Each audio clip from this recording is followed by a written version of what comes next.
Good afternoon, dear colleagues and friends. Let's wait a bit more for the rest of the audience before we start. Meanwhile, we would like to invite you to our webpage, webinar.utic.eu, where all the previous recordings of webinars and interviews are stored. In the video section of our main website, there are videos from the previous UTIC conferences. And we are starting our online event. And today we are glad to welcome Oksana Kunikevich, who will tell us about Grammarly and Computational Linguistics. As I have already said, we are inviting you to visit our webinars page, webinar.utic.eu. There you will find the videos and presentations from previous webinars and register for upcoming online events. In case you are looking for the videos from previous UTIC conferences, you can find them on our website utic.eu in the video section. Dear attendees, we are sorry for this delay.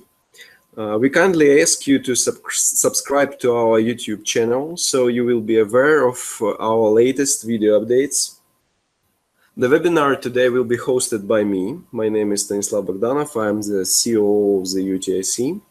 And let me share some information about Oksana with you.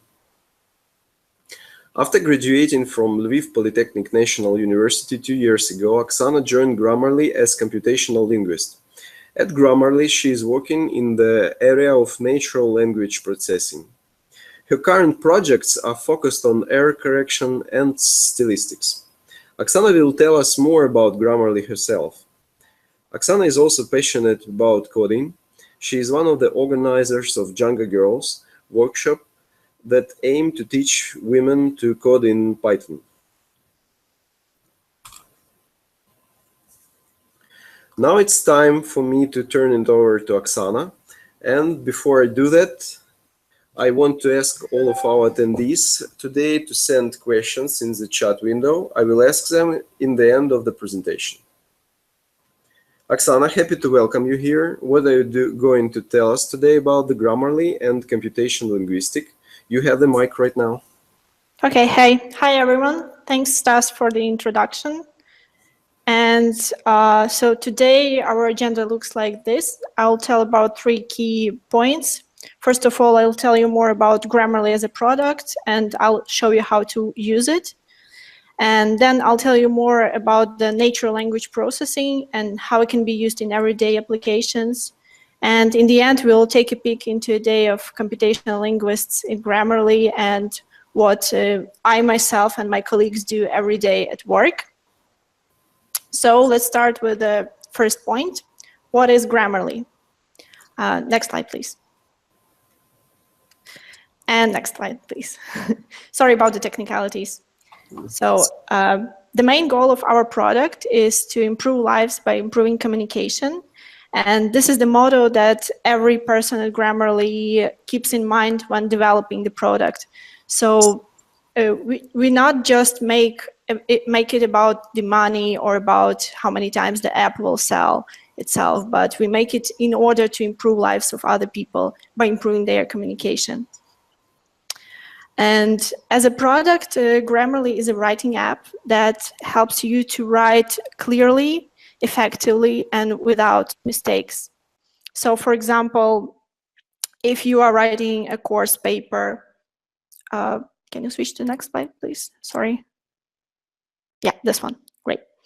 So for example, if you're writing a course paper and you're using a lot of informal language or a lot of slang, Grammarly will tell you that maybe you should use less of those words. Or if you're doing spelling mistakes or grammar mistakes, Grammarly will also correct all of this.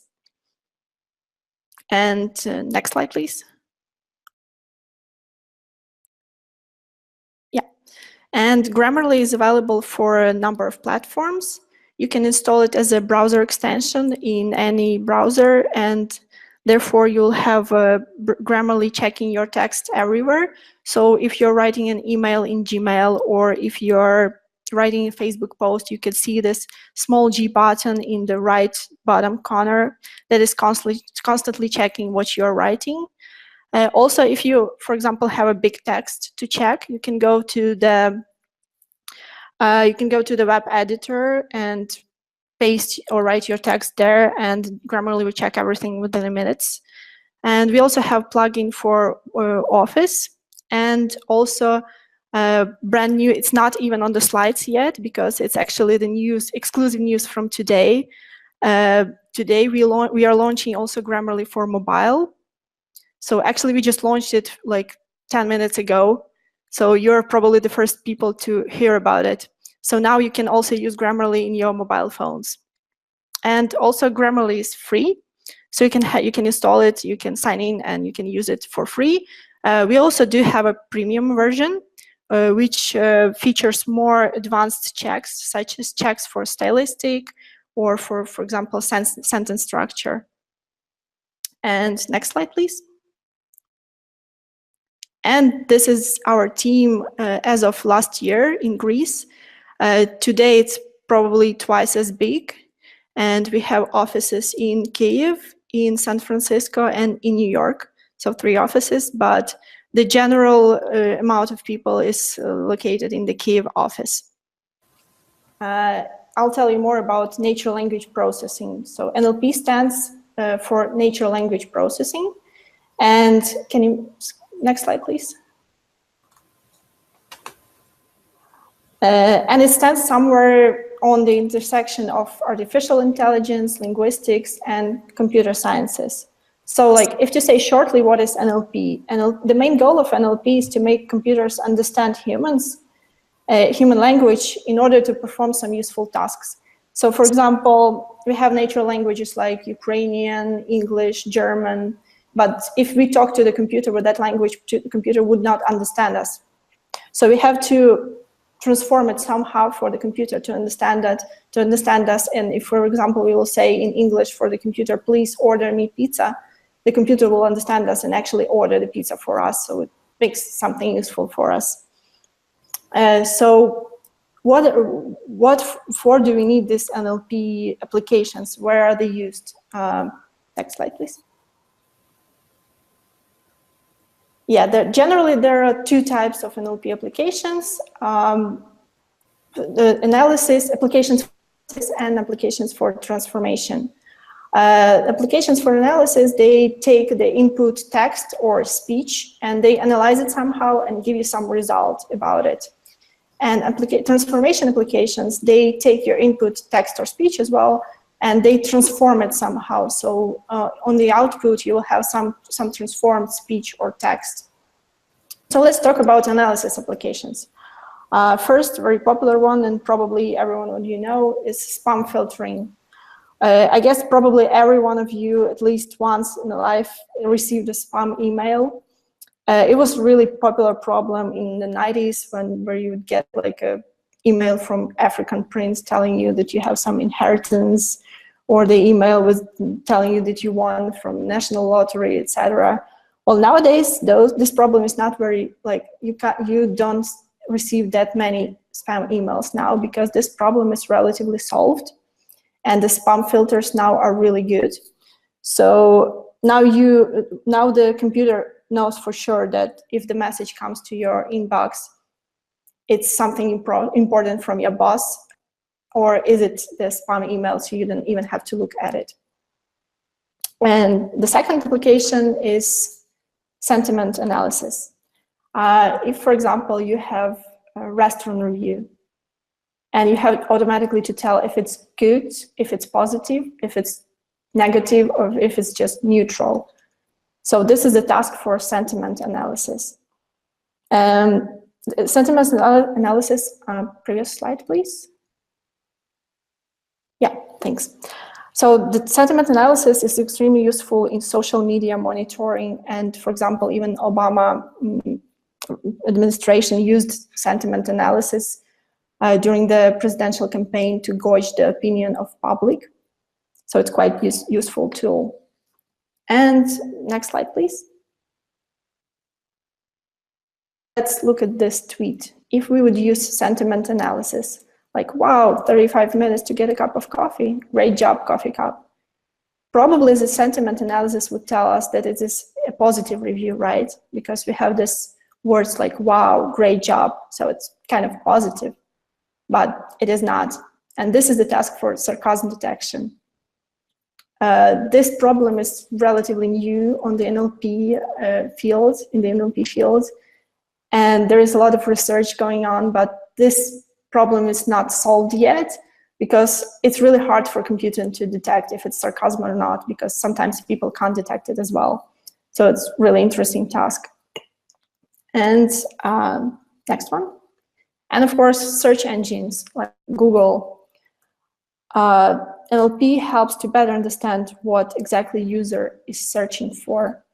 So there are two types of search, where you search for keywords, keyword-based search, or you search semantically. You just write a phrase like, I want to find something, la, la, la, la, la, and computer has to understand it. And with the help of NLP and semantic search, the search engine understands better your query and finds the information, but based not just on the presence of the words that you're looking for, but also on their meaning. And of course, Google and other search engines, they have a spell checker.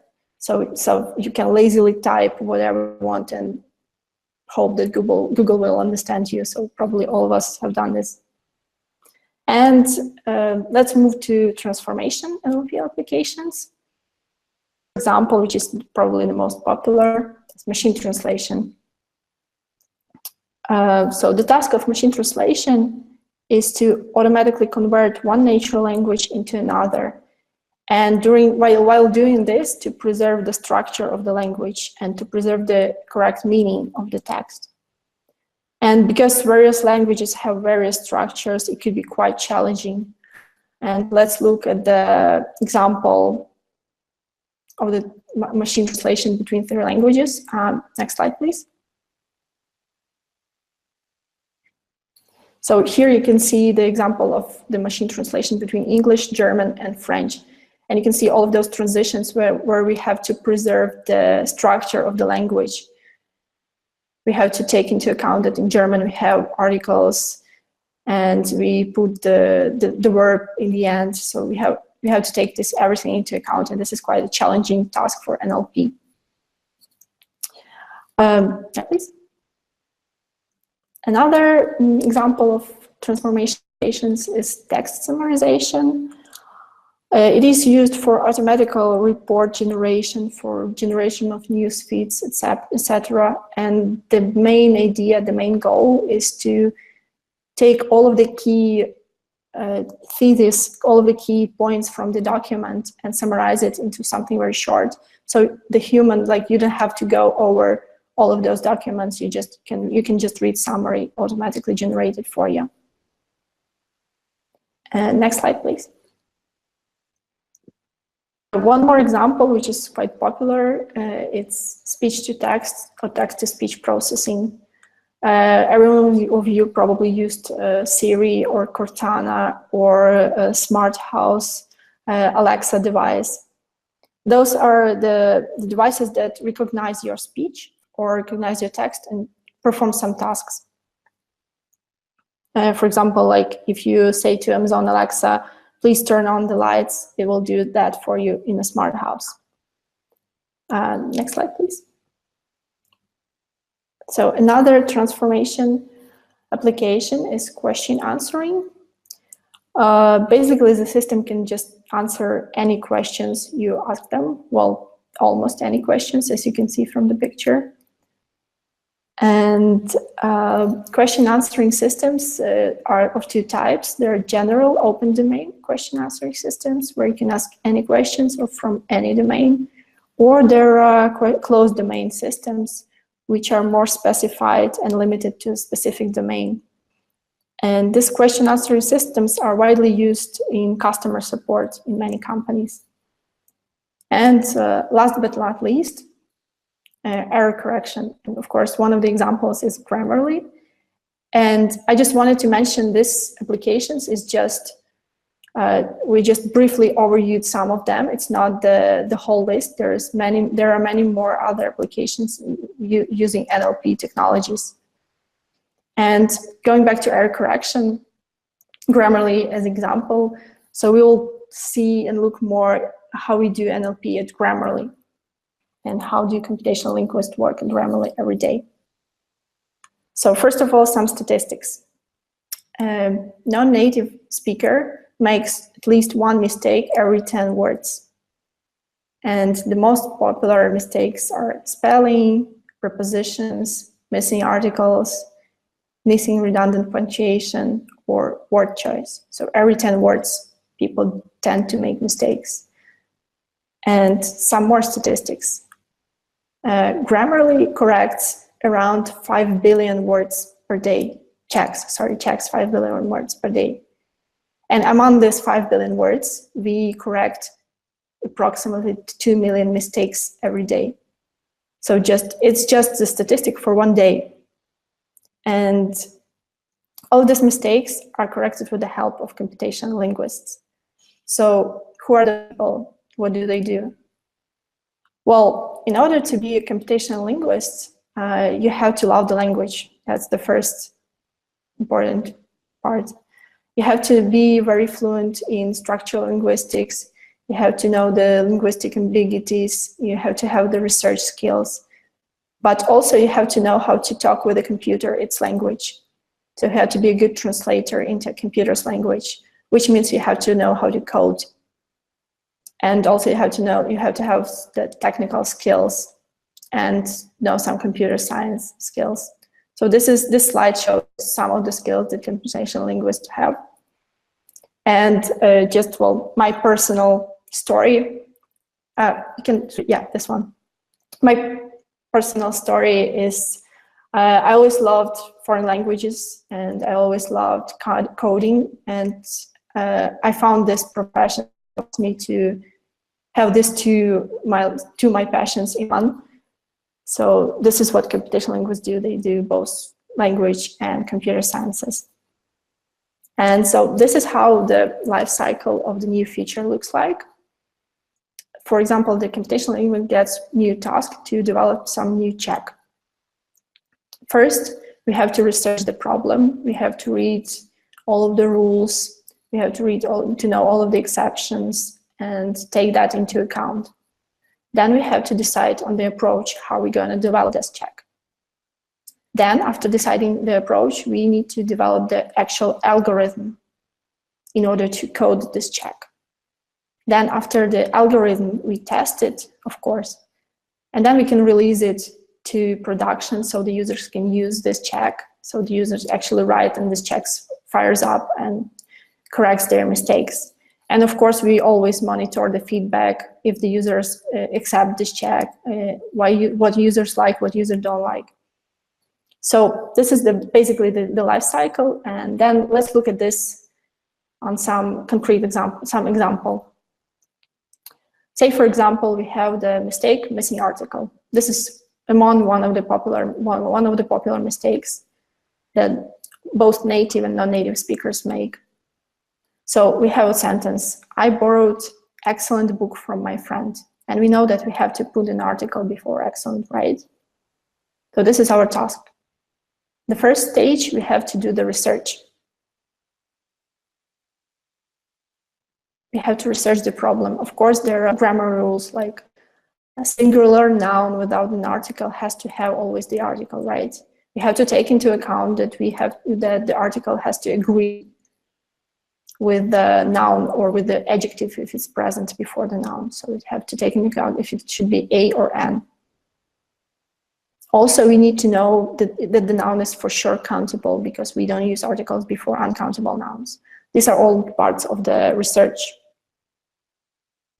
And we have to take into account different exceptions, like, for example, with articles. Previous slide, please. Thanks. With articles, for example, there's this peculiarity with British English versus American English.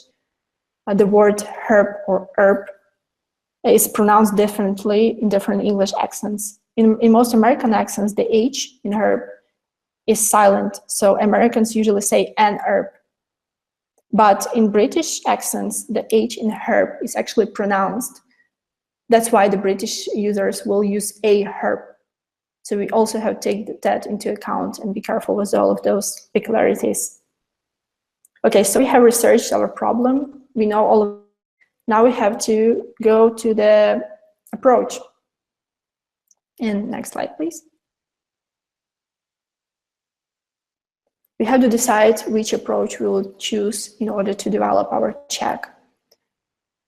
Basically, generally, there are two approaches. Machine learning, which is a really complicated topic, and it deserves the separate talk for a separate webinar, so we will not go into details on that.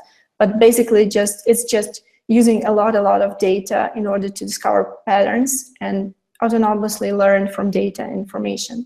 So you just feed to the computer a lot of data, and the computer decides what to do next. And another approach is rule-based approach. This approach uses deterministic rules and heuristics about language to tell computer what to do. So if we have the strict rules, we can use this approach. And for articles in English, the rules are pretty strict, right? So we can use that approach. So we'll proceed with that one.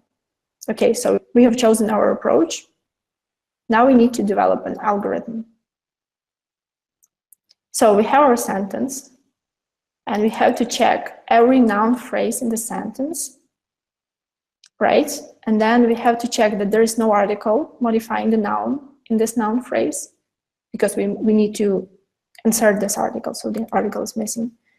Okay, so we found this article. Then we need to check that the noun is singular, and also we need to check that this noun is countable, right? Okay, we have our noun. Then we need to decide if this noun requires a or an before it.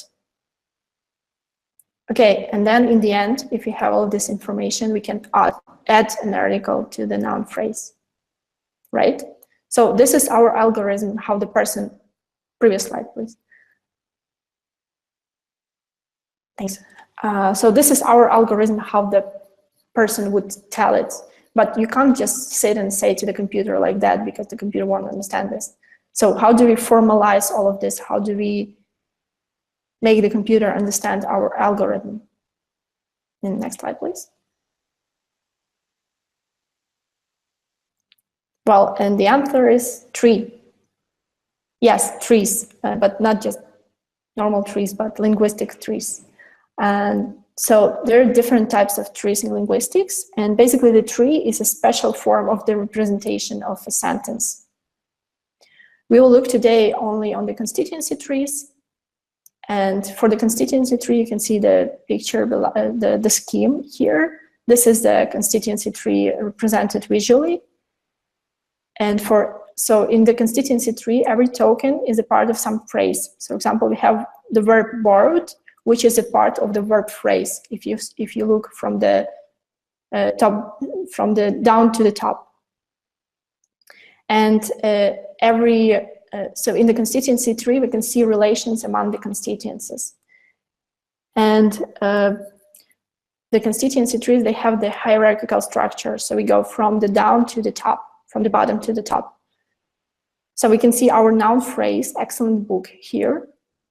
And we can see our noun book, which we need to detect. And why do we need trees? Because we need to know where to insert the article.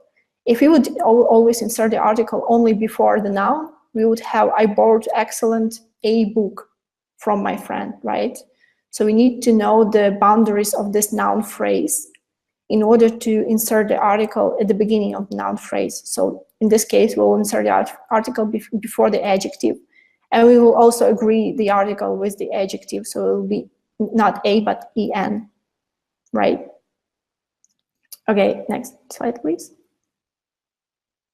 And this is actually how the computational linguists see trees. We don't draw them like on the previous slide. We actually have them in this compact format with a lot of parentheses. You don't have to understand everything on this slide. You can just see this bolded noun phrase. And we have to insert this article, which is in red, before the adjective. So this is how we do the actual correction. Okay, so we have the parser that gives us trees for any sentence. We have our algorithm, right? So everything's going great, right? But it's not that easy. And next slide, please. Yeah, we have to know also if our noun is countable or uncountable. If you look on the examples here, we have the noun man, which could be both countable and uncountable, right? And in the dictionary, we have man as an adult male human, or we can have man as the humanity, a group, which in this case will be uncountable. So if we say this is the best pizza known to the man, we will mean for some particular man, one person. But we would like to say this is the best pizza known to man. So how do we know for sure which one to use? And for this case, we can use Engrams. And next slide, please. So what is Ingrams? It's basically the sequence of elements and their frequencies. So you can have unigrams, which is the frequency of one element, bigrams, 3 grams, 4 grams. It's just the number of words or number of elements in this Ingrams. There are different types of engrams, token engrams and character engrams. So example, token engrams, we can see how many times the word handsome occurs with the word man. So how many times we have this phrase handsome man together. And this is much more frequent than the phrase pretty man. So how many times the pretty occurs with the word man. So we have our engrams pre-calculated before on the huge variety of texts. And we already have these frequencies, so we can look it up and understand if this is a common phrase or not. In Grammarly, we use our own engrams, but there are also a lot of other resources available. And for example, next slide, please. Yeah, Google Books Engram Viewer. This is Google Engrams. They display a graph showing you how phrases occur in the corpus of books, and has different types of books. So you can choose either British English or French or fiction or non-fiction. And also you can filter it by years. So let's look at our example. We have this, see in the query window, we have known to man, known to a man, and known to the man. 3 types of phrases. And we are looking from the years between 90 until 2008. And we are looking at English language. Okay, so we can see on the graph that the phrase known to man, it's much more frequent than the phrases known to the man or known to a man, which do not occur absolutely in the corpus. So you can say they do not occur in the books. Also, with this Engram viewer, you can discover some historical how the words evolve historically. So, for example, there's a lot of discussion between if you say if the word historic has to be used with a or with an. And there is a story behind that. For example, in the 18th and 18th centuries, people often pronounced it as historic. So the H was silent, as in the Earths, I told you before. And that would be appropriate to say an historic event. But nowadays, people tend to pronounce this with an H. So it is a historic. And you can see on this graph how it evolved over time. So you can see in the 90s, in the 20s, in the 30s years, both of them were quite.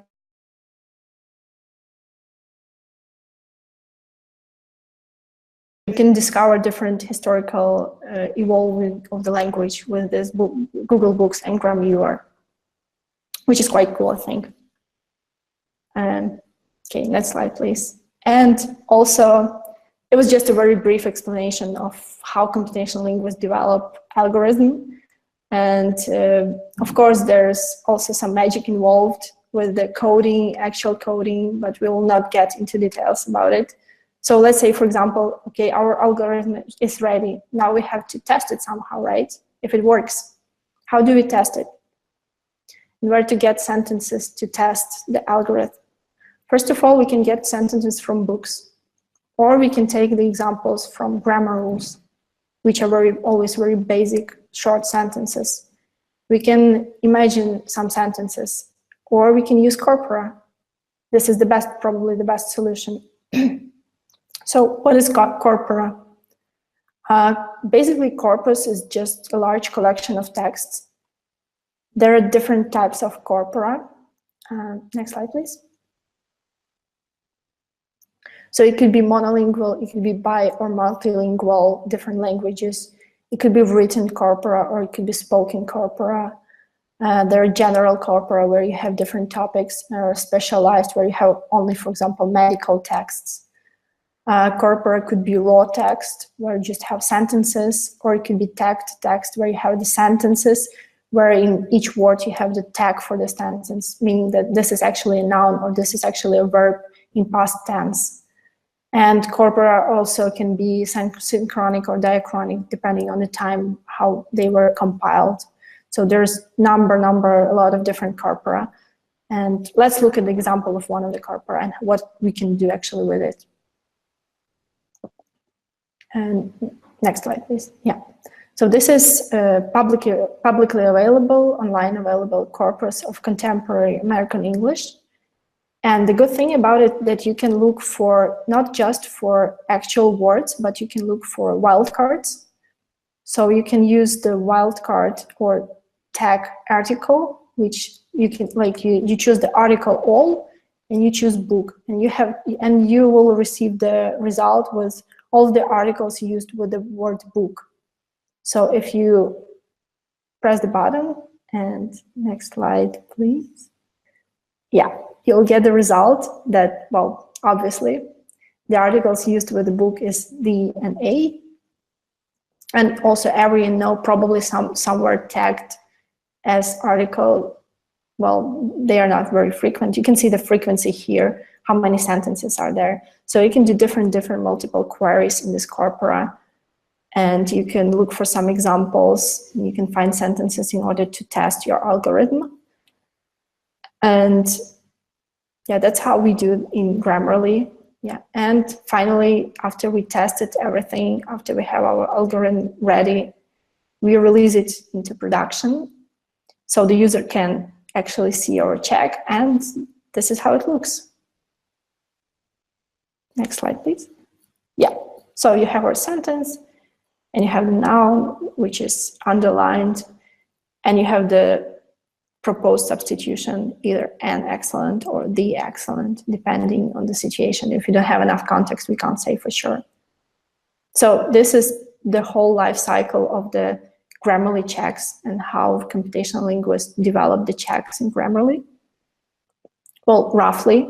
And of course, I would encourage you, and you're kindly advised not to try all of this at home, but what I would like you to would want you to try and to gain from this presentation is just a couple of takeaways, which I think will be useful in your future work, hopefully. So the first one is use Usecorpora to get real-world language usage examples and test different language hypotheses. And here I listed some links to online available corpora. In Grammarly, we use both online available corpora, and we also buy some corpora which are only for commercial use. So I just listed a couple of them here, which you can use for free.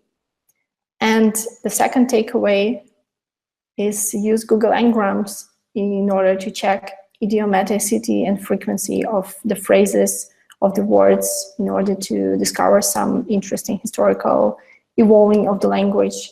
So I think these tools will be useful for you in the future, and that's why I wanted to share with you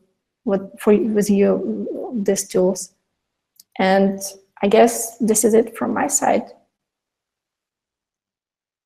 And if you have any questions, I'm open. Thank you for your attention.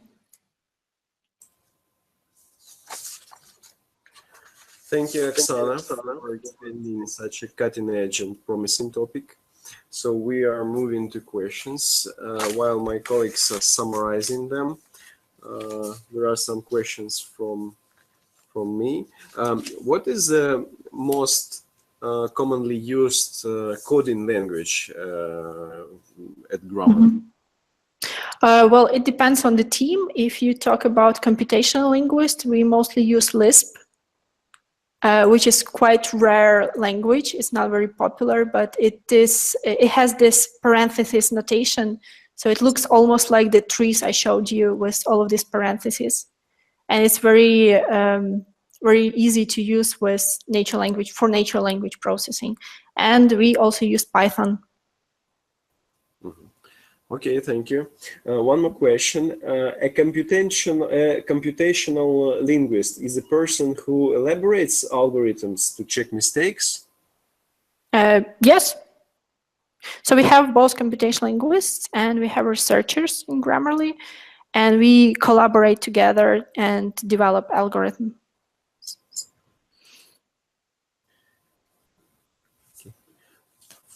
For how long does Grammarly present? When was the project established? Well, if I'm not mistaken, in 2007. First, it was just a check for plagiarism. So it was like a program that checks your writing for any plagiarism. And then with the time, it evolved into this grammar checker. And now we are trying to move towards stylistic checks and towards more advanced checks in order to make the writing not only grammatically correct, but also comprehensive and clear. Okay, one more question about sarcasm detection. Can you tell us a few more words about that? How is it even possible? Well, actually, Grammarly is not working on it yet, but this is like one of the applications. I've read some articles about researchers trying to solve this task, and this is actually quite challenging, and there is a lot of different approaches. And for example, one interesting fact that has been proved already, that the more punctuation you have means the more sarcastic you are, which is really weird, but it actually proved true. So this task is not solved yet, and this is quite like cool problem to be solving now, and it's very trendy among NLP folks to do that. Okay, so you are planning to research it, yeah? Yes, probably yes, but well, right now we have not prioritized it yet. So I think it's more relevant to some forum, like if some forums have this sarcastic people, to ban them. I think it's more a task for those folks to do that. So I'm not sure if Grammarly would benefit from it a lot. Right now? Right now, yes. Are there any projects like Grammarly for other languages, Russian, German? This is a question I get a lot, actually, and Grammarly works only with English now, and as you saw already, this is quite challenging for English. So we are not planning to move towards any other languages now. But as far as I know, there are some similar tools. For Russian, it's Glavret, the tool that checks your grammar. And there's also language tool extension that checks different mistakes. It's also available for Ukrainian language as well. That's from what I know. But Grammarly is not going to work with any languages, well, yet, and in the foreseeable future. So you are focusing on English? Yes. Okay. There are a lot of issues and problems that haven't been solved yet for English, so there's a lot of work to do here. Okay. I know that there is an application, I believe it is called Hemingway app. It is more similar to Glavret in Russian, but it checks grammar, not as good as Grammarly does, but it as well checks, you know, nativity of your text. So it can offer you some changes to your text, to your sentences. Yeah, Grammarly does that as well. And well, from my point of view, we have more diverse checks in terms of stylistics. Like for example, we have the check that tells you about the gender inclusive language, that tells you should probably use more gender neutral word. So I'm not sure that Hemingway does that, but they do something similar in terms of clarity and conciseness of the writing. Okay. What challenges are you facing at the moment when developing grammar checks? Well, probably the biggest challenge is to get the data. And for example, in order to test something, you have to have the data with already annotated examples where it already tells you the correct answer. So if you have to annotate it manually, it takes a lot of time and a lot of effort. So probably data is the biggest challenge now, and not all of the resources are available. So we have to buy them, license them. So it takes time. Okay. A few more questions. What is the future of Grammarly? To increase the base of rules, what are the actual tasks right now? Well, in the future, Grammarly wants to be not just spell checker or not just grammar, the app that corrects your grammar, and more like a smart writing assistant. So we are focusing on making it more personal. For example, if you are writing something to your colleague who is non-native and you're using an idiom, like English idiom, we want, like in the future, for example, to detect it and to say, hey, probably Stas is not native English speaker, so he probably wouldn't understand that. Maybe you want to write something more like basic and more something simple. like that. Yeah, more simple, yes. And so we are aiming to make Grammarly more as a smart writing assistant that helps you to write better, not just in terms of grammar, but more in terms of general fluency of the language. There is a question about your example from the presentation. Do you let the end user to choose between an or the in your example, Yes. or does Grammarly select the right choice? Now, Grammarly proposes two variants because we don't know the context, so the user can choose any of those. Yeah, you can choose any. Okay. A question I have to ask. What about the subscription? How much does it cost, and what is the difference between subscribed version and free version? Well, the only difference is in terms of checks.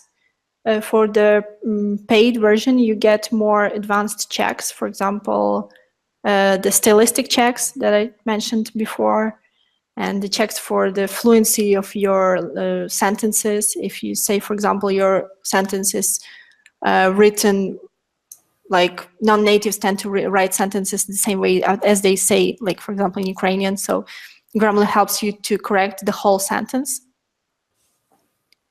And yeah, so basically it's just more advanced checks, and usually it's useful for writers and for copywriters, people who work with texts a lot. They usually buy a subscription. And also we have educational subscription where the whole universities buy the Grammarly for all of the students.